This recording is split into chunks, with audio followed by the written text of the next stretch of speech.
გამარჯობა. თქვენ უყურებთ და უსმენთ პოდკასტს წარმატების ისტორია. მე ვარ ჟურნალისტი მანანა ნოდია და ეს არის რადიო სივრცე FM 98 და 5. დღევანდელი ეპიზოდის სტუმარია საოპერო მომღერალი ქალბატონი თამარ ივერი. ქალბატონო თამარ, მოგესალმებით. დიდი მადლობა სტუმრობისთვის. მოგესალმებით. ჩემი დებიუტია თქვენს რადიოში. ძალიან სასიამოვნოა. მე წავიკითხავ თქვენს რეგალიებს და მიღწევებს, იმიტომ რომ არ მინდა რომ რამე გამომჩეს.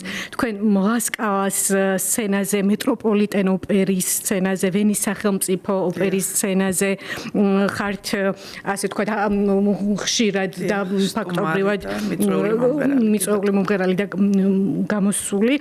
თქვენი ჯილდოები და პრემიები მოიცავს მოცარტის სახელობის საერთაშორისო კონკურსი Grand Prix, პირველი პრემია 1998 წელს საერთაშორისო კონკურსი ვერდის ხმები, მეორე პრემია ჰელპმანის პრესტიჟული პრემია ავსტრალია და უამრავ საერთაშორისო სცენას მიღწევებს, ჯილდოებს, ტიტულებს. შესაბამისად ებერჰარდ ვეხტერის საპატიო მედალიც ასევე ვენის და დარწმუნებული ვარ კიდე არსებობს უამრავი სხვა რამ. სწორედ ამიტომ ხართ ძალიან საინტერესო სტუმარი და ძალიან დიდი მადლობა სტუმრობისთვის. თუმცა სანამ შევეხებით კონკრეტულად ჩვენს თემას წარმატების ისტორიას და შესაბამისად წარმატებასთან დაკავშირებულ კითხვებს, ერთი-ორი კითხვით აქტუალური თემების გარშემო რომ ვისაუბროთ. ბოლო საათების ყველაზე აქტუალური თემა ეს ინციდენტი, რომელიც მოხდა კახეთში, თუმცა არ არის ჯერჯერობით მოქალაქეობა დადგენილი შესაძლოა უკრაინელიც ტურისტებსა და ქორწილში მყოფ სტუმრებს შორის, სადაც სამწუხარო ინციდენტის შედეგად ჩვენ ვნახეთ ძალიან სამწუხარო კადრები, როდესაც კაცმა ფაქტობრივად ძალიან ცუდად მოიქცა ქალის მიმართ. როგორ შეაფასებთ ამ ინციდენტს, იმიტომ რომ ფაქტობრივად ეს არის შემთხვევა, როცა მე მგონი არ არის ღია კითხვები არ არსებობს, თუმცა თქვენი მოსაზრებაც უპირველესად ესე ზედაპირულად მოვერიდებოდი განსჯას, რომ არ ვიცით რუსია თუ უკრაინელი, არ ვიცით წყალი გადაასხა თუ ბოდიშით შარდი, იქ რაღაცა ესე არ ვიცით და ვარაუდის დონეზე რა თქმა უნდა არ უნდა ვისაუბროთ. ასევე რომ მე ვარ მიმდევარი იმის, რომ ვინც იქ არ იყო და ვინც არ იცის იქ რა ხდებოდა, ასე ზეპირად ლანძღვაც გინებაც, ესე ვთქვათ, არ შეიძლება. თუმცა, რა თქმა უნდა, ადამიანის ნერვები არის ძალიან სუსტი. მით უმეტეს, ოდესაც ადამიანი არის მომართული სადღესასწაულოდ, არის ქორწილი, არის მის ცხოვრებაში ძალიან მნიშვნელოვანი დღე, ან მისი თუ მისი ძმის თუ მისი და ამ დროს ვიღაცა ცდილობს, რომ ჩაგიშალოს, პროვოკაციას ეწევა. ეს რა თქმა უნდა, ქართველი ადამიანისთვის, მით უმეტეს მამაკაცისთვის ძალიან რთული გადასატანია. ერთხრივ არის ეს ჩვენი ბუნება, ჩვენი ხასიათი, რომ სასტუმროა თუ რაც არის იქ მაქსიმალურად მოვილხინოთ და უმაღლეს ხმაზე და დონეზე დავუკრათ და ასე თუ ისე. მეორე მხრივ არის ვიღაცა ჩამოსული ტურისტი, არ აქვს მნიშვნელობა ის რუსია, უკრაინელი თუ გერმანელი თუ ასე ვთქვათ იტალიელი, ის ჩამოვიდა იმისთვის, რომ დაისვენოს და ისიც თulis, რომ მას ჭირდება სიმშვიდე და რაღაც ეს მომენტები. ხო, ახლა ორივე თulis, რომ თავის საქმეში მართალია. რა თქმა უნდა, როდესაც შენ ხარ სხვა ქვეყანაში, ესე ვთქვათ, პატივი უნდა სცემის კანონებს, ახლა ვთქვათ, სიტყვაზე ვთქვათ, ჩავედი არაბეთში, ხო? და ვხედავ, რომ რაღაც სასტუმროში ვიღაც, არაბების ქორწილია. და ვთქვათ, არის რაღაც ხმაური, ხა, რამდენი ხანი შეიძლება ეს ქორწილი იყოს? ერთი დღე, ხო? რაღაცნაირად უნდა მოვითმინოთ, იმიტომ რომ ესე იგი რაღაც პატივი ვცეთ მათ ტრადიციას, რომ რაღაც ქორწილი აქვს და ესე ვიცით რა არის, მე ვთვლი, რომ რაღაც თუ ეს მხოლოდ ერთ დღეზეა ლაპარაკი, რაღაცნაირად უნდა მოვითმინოთ, მაგრამ თუ ეს პერმანენტულად გრძელდება და მეორე დღე, მესამე დღე, მეოთხე დღე, რა თქმა უნდა, შემდგომ არის სასტუმრო ადმინისტრაცია, სადაც უნდა მიუმართოთ, ესე ხდება ყველა ცივილიზებულ ქვეყანაში. ესე აივნიდან, აბა გაჩუმდით, გადაფურთხებები, რაღაცის გადასხმები, ეს არ არის ცივილური გზა და ესე ვთქვათ, იმ ქალბატონმაც რაღაც ამის პასუხი მიიღო, მაგრამ როგორ მიიღო ეს კიდე ცალკე თემა. მესმის რომ ეს ადამიანი ქართველი ბიჭი გამოვიდა წყობიდან, მაგრამ თლათ ასე აპატიეთ UFC-ს მებრძოლივით ისეთი დაარტყა, რომ ქალბატონი შეიძლებოდა რაღაც საფუძე მოტეხოდა და გარდაცვლილიყო, იმიტომ რომ რაც დავინახეთ, ეს იყო რაღაცა საშინელი დარტყმა, როდესაც ადამიანმა რაღაცას ჩამოარტყა თავი და იქ აბსოლუტურად შესაძლებელი იყო, რომ გარდაცვალებით დამთავრებულიყო. ვერანაირად მაპატიე ვერ გავამართლებ ამ ბიჭს, თუმცა შეიძლებოდა ეს ყველაფერი, კი ბატონო, თქვათ რაღაც შენიშვნებით, ჩხუბით, რაღაცნაირად მოგვარებულიყო. თუნდაც ის ქალბატონი, თქვათ, ებდღნა, დაფხაჭნა, ეს ქალების ხელწერა, მაგრამ შენ მამაკაცმა თავი უნდა მოთოკო და რაღაცა ისეთ სასიკვდილო დარტყმა ქალს არ უნდა მიაყენო. ეს არის ჩემი აზრი. ასე რომ რაღაცნაირად მე ამ ბიჭსაც ვუდგები, რომ მე მესმის მისი აფექტში ჩავარდნის მომენტი, მაგრამ თავი უნდა მოეთოკა, მაგრამ ასევე ვერ გავამართლებ ამ ქალბატონების ქცევას ნამდვილად. ეს არის რაღაც ჩემი ასეთი პოზიცია. აბსოლუტურად გეთანხმებით და ჩემს მოსაზრებას ეს დავამატებ 21 საუკუნეში, იმიტომ არსებობს კანონი და პოლიცია, რომ ნებისმიერი მსგავსი შემთხვევა რაც არ მოგწონს, მივანდოთ კანონს დირექციაში და ნუ რაღაცა ემოქმედა კანონის ძალით. ეს აივნიდან ყვირილი და რაღაცეების სროლა ხო იცოდა რომ ადრე თუ გვიან რაღაც ისეთ სახეს მიიღებდა რომ ვიღაც აუვარდებოდა. კი ბატონო და აქეთ მხარეც ქალზე ძალადობა და ზოგადად ძალადობა მიუღებელია და უბრალოდ პოლიციისთვის უნდა გამოეძახებინათ. ეს შეიძლებოდა ფატალურად დასრულებულიყო. კი ბატონო, ქალბატონო თამარ, გადავიდეთ ჩვენს თემაზე. თქვენ მამა არის ავთანდი ჯავახიშვილი, რომელიც ასევე არის ოპერის მომღერალი და მას ძალიან დიდი წვლილი მიუძღვის თქვენს მათ შორის პროფესიულ არჩევანშიც და ალბათ წარმატებაშიც. თუმცა ძალიან დიდი მნიშვნელობა აქვს მშობლებს და აი იმ წრეს, რა წრეში ვტრიალებთ ბავშვობიდან დატაფაში რა, ესე ვთქვათ, გარემოში ვიზრდებით. თუმცა რამდენად რთული იყო მისი როგორც მასწავლებლის ყოფნა თქვენს გარშემო, იმიტომ რომ შესაძლოა უფრო მეტად კრიტიკული იყო, ან უფრო მეტად მომთხოვნი იყო, აი როგორ გაიხსენებთ ამ პერიოდს? ცით რა მამა არ იყო კაცრი კრიტიკული ადამიანი. მამა უბრალოდ ყველაფერს შვებოდა რომ დავეინტერესებინე მე საოპერო ვოკალით. თუმცა იმის გარანტიაც არ ქონდა რომ ჩემგანან მომღერალი დადგებოდა, მაგრამ უბრალოდ სადღაც 4-5-6 წლის ასაკში შემატყო რომ ხმა მქონდა, რადგან დედასაც ლამაზი ხმა ქონდა, უბრალოდ დედა არ იყო მომღერალი და მუსიკოსი, მაგრამ შინაგანად ძალიან არტისტული ადამიანი იყო და რაღაცნაირად რომ დაინახა რომ ხმა მქონდა, ეცადა რომ ჩემში ეს რაღაცა გაეღვივებინა ეს ნაპერწკალი. ბავშვობიდან ის რომ დადიოდა ფილარმონიის ხაზით სოლო კონცერტებზე სულ დავყავდი და ბოლო ნომრად იტყოდა ხოლმე რომ ეხლა ჩემი შვილი გამოვა და რაღაც პატარას გიმღერებთ და ესე გავდიოდი პატარა გოგო რაღაც დიდი ბაფთით და უმღეროდი ხოლმე ხან სანტა ლუჩიას, ხან რაღაც სხვა ნეაპოლიტანურ სიმღერებს და აი ეს ძალიან დიდ სიამოვნებას მანიჭებდა. მე მივედი თბილისის ოპერის გუნდში, კაც კარმენში ბავშვთან გუნდში მღეროდი დიდ ჯანს უკახიძესთან, ოდისეი დიმიტრიათთან და ეს რაღაცნაირად დიდ სიამოვნებას მანიჭებდა და ვგრძნობდი რომ ეს იყო გზა, რა გზითაც მინდოდა წავსულიყავი. მამამ ყველანაირად ეცადა რომ ჩემში რაღაც გაეღვივებინა და სულ მასმენინებდა მსოფლიოში ცნობილ მომღერლებს მარია კალას, მონსერატ კაბალეს, რენატა ტებალდის და აი რაღაცნაირად სულ ოპერაში დავყავდი თავის რეპეტიციებზე და აი მოვიწამლე ამ სფეროთი და მე ვთვლი რომ ძალიან კარგი საწამლავი იყო ეს ჩემ ცხოვრებაში. ბატონო, თქვენ უკვე როგორც აღნიშნეთ დასაწყისში ძალიან ბევრ საერთაშორისო სცენაზე მდგარ ხართ. ეს საერთაშორისო წარმატების მიღწევა ალბათ ბევრად უფრო რთულია ვიდრე ლოკალურად ქვეყნის მასშტაბით. ამ ეტაპზე ამ გადასახედიდან როგორ შეაფასებთ, რამ მოიტანა თქვენი წარმატება? უდავოდ ნიჭმა, თუმცა შეიძლება თქვენ სხვა მოსაზრება გაქვთ. მხოლოდ ნიჭი და კარგი ხმა აქვს და გული ერჩის, ის აქაც აღწევს წარმატებას და აქაც უკრავენ ტაშს და თუ მაღალ ნოტას კარგად აიღებ და არიას ლამაზად ხმა მაღლა კარგად აიჭერ მაღალ ნოტას და არიას ლამაზად ჩაამთავრებ, აქაც გექნება საკმაოდ დიდი წარმატება, იმიტომ რომ ქართველი პუბლიკა არის მიმტევებელის ვერ ხვდება, ჩვენ არ ყავს იმ იმხელა დიდი პროფესიონალი პუბლიკა კლასიკურ და საოპერო სფეროში, რომ რაღაცა პატარა დეტალებს მიხვდეს.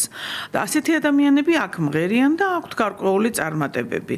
მაგრამ თუ შენ გინდა რომ გახვიდე ევროპაში, მსოფლიოში, საერთაშორისო წარმატებები გქონდეს, იქ უკვე ცოტა სხვა მიდგომებია. იქ შენ უნდა იმუშაო მსოფლიოში წამყვან დირიჟორებთან, რეჟისორებთან და იქ ჩათვალე რომ ერთ ნოტს არ შეგარჩენენ. მე-8, მე-16, იქ გრძლიობები, პერსონაჟი, ფრაზები, იქ ძალიან სხვანაირი მომზადებაა.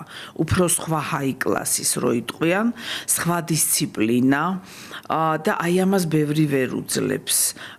ზოგი აქ კარგად ვინც მღერის წასულა ევროპაში, მაგრამ ვერაფრისთვის ვერ მიუღწევია, იმიტომ რომ იქაური მოთხოვნები, ყოველდილით 10-ზე რეპეტიცია, ყოველდილით ეს დატვირთვები, დირიჟორთან მუშაობა, რეჟისორთან მუშაობა, იქ გრძლიობები, ნოტები, პერსონაჟის ეს ყველაფერი ამას ძალიან ეს არის ძალიან რთული და მხოლოდ მაღალი ინტელექტუალური მომზადების ოპერის მომღერლები, ვისაც ასევე ლამაზი ხმა აქვს და ესე ვთქვათ მონაცემები ამას თუ აღწევენ. თქვენ როგორ აღმოჩნეთ თქვენ თავში ამ დისციპლინის უნარი, ან თუნდაც ვთქვათ როგორ გამოიმუშავეთ შესაძლოა მათ შორის შრომა დაგჭირდათ ამ ხრივ? უპირველესად რადგან გავიმარჯვე მე იმხელა მნიშვნელობის კონკურსებზე, როგორიც არის ჯუზეპე ვერდის კონკურსი და მით უმეტეს ურთულესი და ძალიან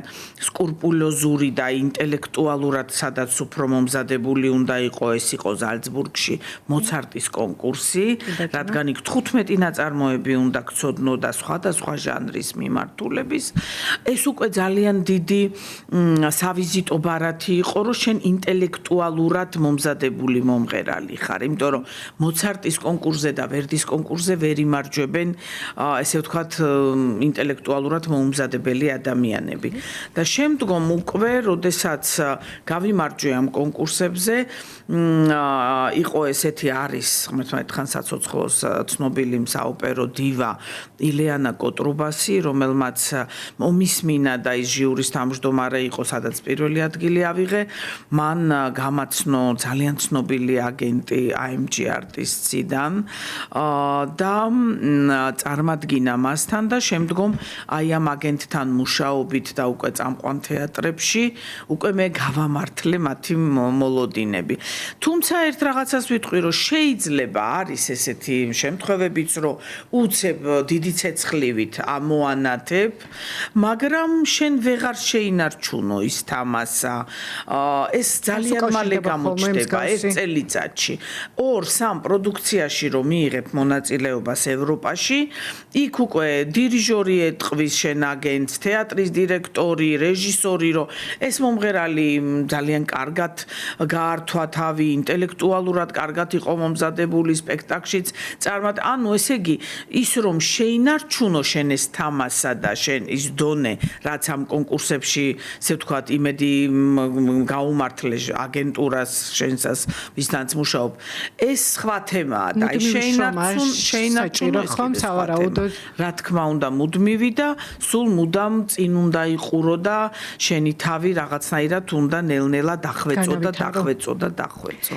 კი ბატონო, მათ შორის კონკურენციის შესახებ რომ ვისაუბროთ და ცუდი გამოწვევებისა თუ შემთხვევების შესახებ, საერთაშორისო სცენაზე რამდენად არის ეს ეგრეთ წოდებული კულისებს მიღმა, მტრობა, მეტოქეობა, ასე ვუწოდოთ? არ არის იმ ხრივ, რომ შენ ვერ ხვდები შენ კონკურენტებს პრაქტიკულად. კი, მე მქონია შემთხვევა, რომ მიმღერია რაღაც პროდუქციაში, სადაც მეორე შემადგენლობა და რაღაც ან პირველში ან რაღაც ესე ყოფილა, ვთქვათ, იგივე ანა ნეტრებკო, მსოფლიოში ცნობილი ვარსკვლავი, ანჯელა გეორგიუ, ვთქვათ, იქ რაღაც რენე ფლემინგი მქონია მათთან ერთად ერთი და იგივე როლებზე.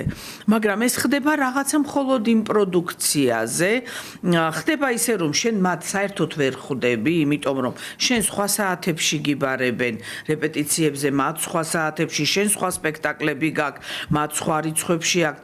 აი მე ვთვლი რომ ეს შური, ბოღმა, სიბოროტე, ერთმანეთის ჩაშვება, რაღაც კონკურენცია ეს იბადება, როცა შენ რაღაც გარკვეული თეატრის სოლისტი ხარ წლების განმავლობაში და შენთან ერთად არიან ეს სხვა სოპრანოებიც და თქვათ რაღაც ერთი პროდუქცია და ჯერ არც ერთმა არ იცით პრემიერას რომელი იმღერებთ, ყველა ერთმანეთის მტრები ხართ, კონკურენტ, აი ესეთ სიტუაციაში იბადება მტრობა. ეს ძალიან ახლობელია აი ამ ქართული და საბჭოთა და აი ამ ესე ვთქვათ სტილის. კი ბატონო, მე მამა ჩემი როგორც აღნიშნეთ მომღერალი იყო და მე არ დამავიწყდება, რომ თეატრში რო პრემიერები იყო, თითო როლზე აყვანილი იყო 4-5 სოპრანო და არც ერთმა სოპრანომ და მომღერალმა არ იცოდა ვინ იმღერებდა პრემიერას თან ბატონ ჯასო კახიძესთან და ეს პატივი ვიღაც სოპრანოს უნდა რგებოდა და იყო მთელი რეკვები CK-ში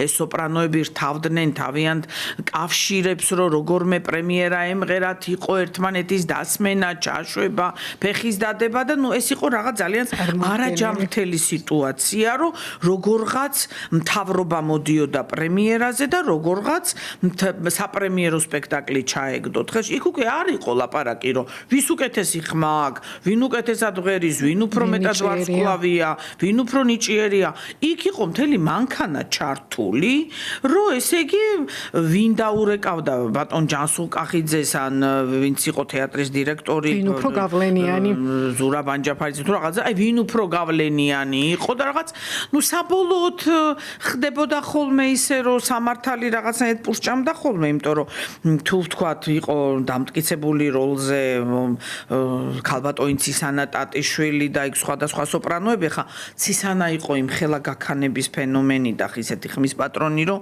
ძალიან რთული იყო, ხა რაც უფრო რაც გინდა ვინმე ჩაგერთო, რომ ქალბატონი ცისანას წინ ვინმე გაეშვათ, ხა ესეც იყო. კი ბატონო, ამას უწოდებთ საბჭოთა კავშირის დროინდელ გადმონაშთს, ხომ ასე ვთქვათ. აი ხა გერმანიაშიც არის სოლისტები, აი ეს მაინტერესებდა დასავლურ სცენაზე არ შეხვედრიათ, მაგრამ თეატრის ხელმძღვანელობას ისე აქვს დაყენებული საქმე, რომ იქ არავის კონკურენტი არ არის. თავიდანვე წინასწარ ყველა მიცის, რომ შენ რა რიცხვებში დაგამტკიცა შემადგენ დირექციამ ოპერის, ის თქვათ თუ შენ მღერი ხარ პირველში, 3-ში, 5-ში, 7-ში, ის ვიღაცა მღერის 2-ში, 4-ში, 6-ში, ანუ იქ არავის კონკურენტი არ არის. კი ხდება ხოლმე რომ ვიღაცაზე უკეთესად ღერის და რაღაც აი არ დამავიწყდება ერთხელ მქონდა ეგეთი რაღაცა ცოტა ქართული გადახრა.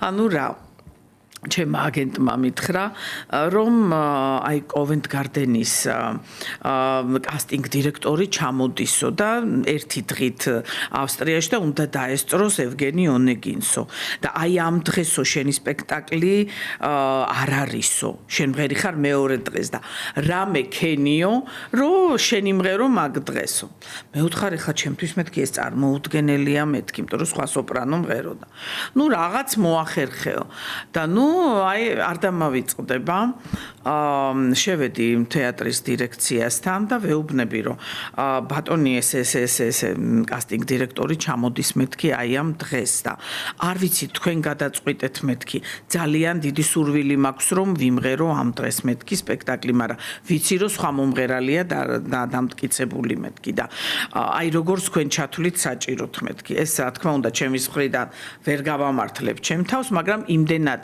კარგად ვღეროდი მე ამ როლს და პრემია მქონდა ამ როლის სიმღერაში აღებული და მახსოვს დირექტორმა გამომხედა და იფიქრა თამარო ჩემს ინტერესებშიც არისო, როდესაც ამხელა თეატრის კასტინგ დირექტორი ჩამოდის, მე არ ვიცოდიო, ხო ახლა გავიგეო თქვენგანო, ჩემს ინტერესებშიც არისო, რომ იმ მომღერალმა იმღეროს ის როლი, ვინც საუკეთესოაო.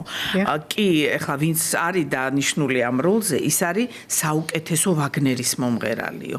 ის არ არის თქვათ იტალიური და რუსული მუსიკის ეს ჩაიკოვსკის ევგენი ონეგინზე იყო საუბარი და მოდიო ესე გავაკეთებო რომ მე იმ ადამიანსო მეორე დღესო უნდა იყოს ვაგნერის სპექტაკლიო ამ გოგოს მოვასმენინებო ვაგნერის როლშიო და მაშინ შენ გავცვლიო რაღაცნაირად თუ და რაღაცა ისე კარგად გააკეთა ამ დირექციამ ნუ აი ესეთი რაღაცები შეიძლება მოხდეს რომ არც იმ ადამიანს აწყენინო იმ სოპრანოს არ ჩენ. საბოლოო ჯამში სწორ მართვაზე ვსაუბრობთ, კი ბატონო, საბოლოოდ სწორად მართვა. რაღაც ჯანსაღად იყოს, რომ შენ როდესაც ითვლები ძალიან კარგ ვერდის მომღერლად, თქვათ ვიღაცა სტუმარი თუ ჩამოდის თეატრმა წარუდგინოს მისი საუკეთესო ვერდის და იტალიურის მომღერლები. ვიღაცა თუ ითვლება ვაგნერის კარგ მომღერლად, რა თქმა უნდა ის უნდა ამღერო. ხო და აი რაღაც ესეთები ხდება, მაგრამ ისე რომ ჩვენ ერთმანეთის ისეთი კონკურენტები ვიყოთ, რომ ერთმანეთი ვხოცოთ და რაღაც ესეთი რაღაცები აი უსხვეთში არ ხდება. თქვენ გქონიათ სერიოზული კრიზისული პერიოდიც, მათ შორის ზუსტად წარმატების პიკში, როდესაც სხვადასხვა მიზეზის გამო სხვადასხვა სცენიდან მოგიწიეთ გამოსვლა და ასე შემდეგ. მათ შორის რთულ პერიოდზე რო ვისაუბროთ, როგორ გადაახეთ წარმატებას ალბათ წარმატების დროს მით უმეტეს ალბათ ძნელია, როდესაც მიჩეული ხართ წარმატებას, ტაჟის ყურადღებას და ამ დროს დამარცხება. იცით რა, კრიზისი ბევრი ოპერის მომღერლის ცხოვრებაშია. მე არ ჩამოვთვლი ხა ჩემს კოლეგებს, ალბათ თქვენ ხვდებით, არიან ოპერის მომღერლები, ვისაც დღეს კრიზისი აქვთ. და ისინიც რაღაცნაირად იყვნენ აი ამ დონეზე და დღეს ან ვოკალურად ვერ არიან კარგად და ან თქვათ რაღაცა სხვა მიზეზების გამო. არ მინდა გვარების დასახელება, მე ძალიან სოლიდარული ვარ ჩემი კოლეგების მიმართ. ესე რომ ხდება ხოლმე კრიზისი ოპერის და არა მხოლოდ ოპერის, ბალერინების ცხოვრებაშიც, ბალეტის ესე ვთქვათ ინსტრუმენტალისტების, მე ვიცი ძალიან ჩვენი ცნობილი ერთი პიანისტი, რომელიც ესევე კარიერის ზენიტში იყო და უცებ რაღაც ხელის მყესი დაუზიანდა და ჩამოშორდა მთლიანად. ნუ ეს ხდება ხოლმე ესეთი რაღაცა. ამ დროს რა არის მნიშვნელოვანი ხასიათის რათვისება? მეც მქონდა ეგეთი პერიოდი, გამიუქმდა სპექტაკლები სხვადასხვა მიზეზების გამო, თუმცა ეს იყო ხელოვნურად მოწყობილი მიზეზები, რომლებიც ესე ვთქვათ მე იმ ადამიანებმაც თავი აჩვენეს, რომ რაღაცა ესეთი კამპანია მოაწყეს ჩემს წინააღმდეგ და ამაზე ძალიან დიდი ფული იშოვეს, არ და კონკრეტდები, მაგრამ იცით რა, მე ყველანაირად ვეცადე რომ არ დავცემულიყავი სულიერად, ის პერიოდი, ის კრიზისი გადავლახე, იმის მერე მქონდა სხვათა შორის ერთ-ორ წელიწადში მერე ისევ სხვადასხვა მიწვევები, ისევ ისრაელში, მიუნხენში, გერმანიაში, ავსტრიაში, ბუენოს აირეში, აი ოპტიმიზმი არ უნდა დაეცე. იცი აი სხვათა შორის ალ პაჩინოს განათქვამი აქვს რომ პირველი ნომერიო უნდა გახსოვდესო რომ არასოდეს არ დანებდეო და მეორე ნომერი არის ის რომ არასოდეს დაივიწყო ეს პირველი ნომერიო ანუ ესე იგი მეორე ნომერიც ის იგივე არის რომ არ დანებდე კი ბატონო და ეს დაგეხმაროთ ხასიათის ვიტყოდი აი ესეთი მისამ აქვს კრედო ჩემი ცხოვრების რომ აი ღმერთო ნუ დამაფასებ ჩემი წარმატებების მიხედვით დამაფასე იმის მიხედვით რამდენჯერ დავეცი და წამოდგომა შევძელი და იმეც აი ესე ბედნიერი ვიქნები თუ ღმერთი დამაფასებს უფრო მეტად იმ ხასიათის გამო თუ რამდენჯერ შევძელი წამოდგომა მე მქონდა კიდევ კრიზისი ნუ რა თქმა უნდა ის კრიზისი რომელიც კოვიდს დაემთხვა მანამდე რა თქმა უნდა პაუზა მქონდა ჩემ ბავშვებთან მიმართებაში რომ ტყუპი შემეძინა და ვერ ვახერხებდი ესე ვთქვათ მოგზაურობას სიმღერას და ასე შემდგომ. თუმცა ეს სასიამოვნო კრიზისია. კი ბატონო, ეს სასიამოვნო კრიზისია, თუმცა მქონდა ძალიან კარგი სპექტაკლები 2016-ში ოპერის თეატრის გახსნა, აბესალომი 2019-ში, დონ კარლოსი, ცნობილი ეს ჯამბაზები ვიმღერე 2018-ში, კარნეგი ჰოლი მქონდა. ნუ ანუ ეს ნაყოფიერი ცხოვრება მქონდა 2020 წლამდე, შემდგომ იყო 2020-ში ეს კოვიდის პერიოდი, როცა ყველა გავჩერდით და აი მათ შორის მეც გავჩერდია ეს 2 წელი, რაც ალბათ იყო შეცდომა იმ ხრივ, რომ რაღაცნაირად სახმოსიმები, ესე ვთქვათ, გაჩერდა. და შემდგომ რომ მთელი, ესე ვთქვათ, დატვირთვით, რომ იმღერე დავიწყე 2022-ში, იქ რაღაც პრობლემა გაჩნდა, იმიტომ რომ სახმოსიმები იყო რაღაც, ესე ვთქვათ, მიძინებულ მდგომარეობაში ამ კოვიდის შემდგომ, თან მით უმეტეს ვირუს გადატანილი და უცებ რომ დავიწყე მთელი დატვირთვით ისევ რომ აღდგა ყველაფერი სიმღერა რაღაცნაირად დამიზიანდა მარცხენა სახმოსიმი რომელმაც მიიღო რაღაცა ატროფიული ესე ვთქვათ როგორ გითხრათ მოდუნება და აი შემდგომ რო წავედი ამერიკაში აი მარტო მაგიტომ მიღირდა წასვლა რომ იქ ისეთი ექიმები და ისეთი ხელსაწყოებით ჩამხედეს რომ აი ეს პრობლემა დაინახეს რომ არანაირი რეფლუქსი არ გაქვთო აქ არის უბრალოდ დროებით რაღაც მოდუნება მარცხენა სახმოსიმისო სახმო დატვირთვები და ვარჯიშები და რაღაცა 1000 ვარჯიშებით გავიძლიერე თავი და ეხლა დავარტყავ ეხლა რაღაცნაირად უკვე ნელ-ნელა წამოვიდა და უკეთესობა არის და აი უკვე დავგეგმე ესპანეთში სოლო კონცერტი ცნობილ ბარიტონ უკაცრავად ბან რობერტო სკანდუცისთან ერთად და უდიდესი წარმატებები რა თქმა უნდა. აი რაღაცნაირად ეხლა ნელ-ნელა ისევ ვაწყობ, ესე ვთქვათ, ჩემს ესე ვთქვათ საქმიანობას. ხაბატონო თამარ, ჩვენ რომ ვისაუბროთ ამ შემთხვევაში თანამედროვეობის ერთ-ერთ გამოწვევაზე, ეს უკავშირდება სოცქსელში არსებულ ბულინგს, რომელთან დაკავშირებითაც, მათ შორის კანონ პროექტით შეიქმნა შედარებით ასე ვთქვათ ზღუდავს ამ სიძულვილის ენას, მაგრამ არსებობს საზოგადოების ნაწილი, რომელსაც ეს არ მოწონს და აღნიშნავენ, რომ ცენზურას შემოვიღეთ, ან ცენზურა ისევ ქვეყანაში დაბრუნდა და არსებობს საზოგადოების ნაწილი, რომელიც მიესალმება. ზოგადად ამ თემის გარშემო რო ისაუბროთ, რამდენად რთულია, რა თქმა უნდა რთულია, როგორ გადაალახეთ, მათ შორის თქვენ თავდასხმის ობიექტი იყავით ხშირად. კი, ვიყავი. და რამდენად თან ისე ვიყავი, რომ მახსოვს რაღაც პერიოდი სახელი და გვარიც გადავიკეთე. რომ ანუ ვიღაცები რომ მეძებდნენ, რომ გაველანძღე, რაღაცა უცებ ვეღარ მპოულობდნენ. კი ბატონო, იმდენად რთული იყო. შესაბამისად ეს კანონ პროექტი სავარაუდოდ მისაღებია და სხვათა შორის აი ხა კანონ პროექტი არ ვიცი, მაგრამ ნუ აი ეგ პერიოდი რომ მქონდა მე, რომ აი ვთქვათ, ყველა მომღერალს აქვს, ყველა მუსიკოსს აქვს, აი გამოთქმა ყველასთვის საყვარელი ვერ იქნები. აი ხა რაღაცა რომ დაწერო გენაცვალეო, ამ გენაცვალეს ყველა თავისებურად მიიღებს. და იქ შეიძლება 10 კაცმა გაგლანძღოს, 20 კაცი მოგეფეროს, იქ ზოგმა თქვას, რომ არც მაინტერესებს შენი გენაცვალე. ანუ ესე იგი ყველანაირი ადამიანი არსებობს და შეფასება. რა თქმა უნდა, ხო და აი მაშინ მახსოვს ფიქრობდი, რომ აი არ შეიძლება მეთქი, რომ ცუკერბერგმა გააკეთოს ესე რომ ეხლა Facebook-ი ხო არის ესე რომ უფასოა დარეგისტრირება. რომ აი რაღაცა თქვა დარეგისტრირება იყოს ესე თქვა საკრედიტო ბარათით, აი სასტუმროში რომ მიდიხარ და მაინც საგარანტიოთ რომ იდებ, მაინც რომ იღებენ შენ კრედიტ ბარათს. რომ აი ესე იგი დარეგისტრირება უნდა იყოს საკრედიტო ბარათით. და რამდენ ცუდ რაღაცას დაწერ და ვიღაცა დაარეპორტებს, იმდენი უნდა ჩამოგეჭრას ჯარიმის სახით.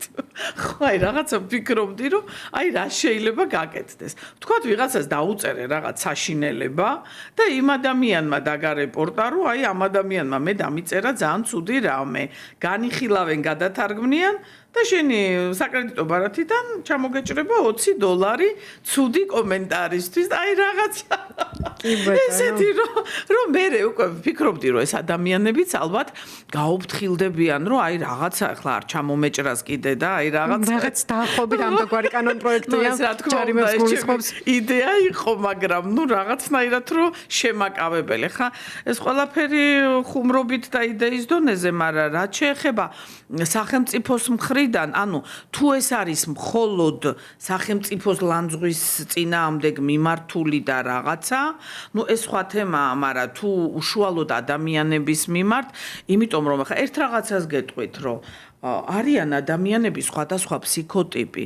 ზოგი ადამიანი რო შედის და ნახულობს, რომ მას ესეთი ენით ლანძღავენ, მან შეიძლება გულის შეტევა მიიღოს და ყოფილა ძალიან ბევრი ესე ვთქვათ ძალიან ბევრი შემთხვევაა რომ რაღაც ინფარქტები და ვთქვათ რაღაცა გულის შეტევები და იმ ადამიანებს რაღაც ჯანმრთელობის და დღეს იცით რა არის ხა ერთი ღმერთმა მოგცა ეს ცხოვრება და არავის არ აქვს უფლება რომ და თან გამოთქმაა რომ თავში დარტყმა გაგივლისო და წარე სიტყვამ კიდევ შეიძლება მოგკლასო და არიან ადამიანები და მათ შორის ახლა მეც თქვენც რაღაცა რომ შეიძლება იმ რაღაცა ძალიან ცუდმა სიტყვებმა და ცუდმა ნათქვამმა ისე ცუდად გაგხადოს რომ ეს რაღაცა ფატალური იყოს შენთვის მით უმეტეს თუ ასაკში ხარ ისე გლანძღავენ და რაღაცა ბევრს გულის შეტევა მიუღია და შეიძლება ლეტალურადაც დამთავრდეს და რაღაცა იცით მე დემოკრატიის მომხრე ვარ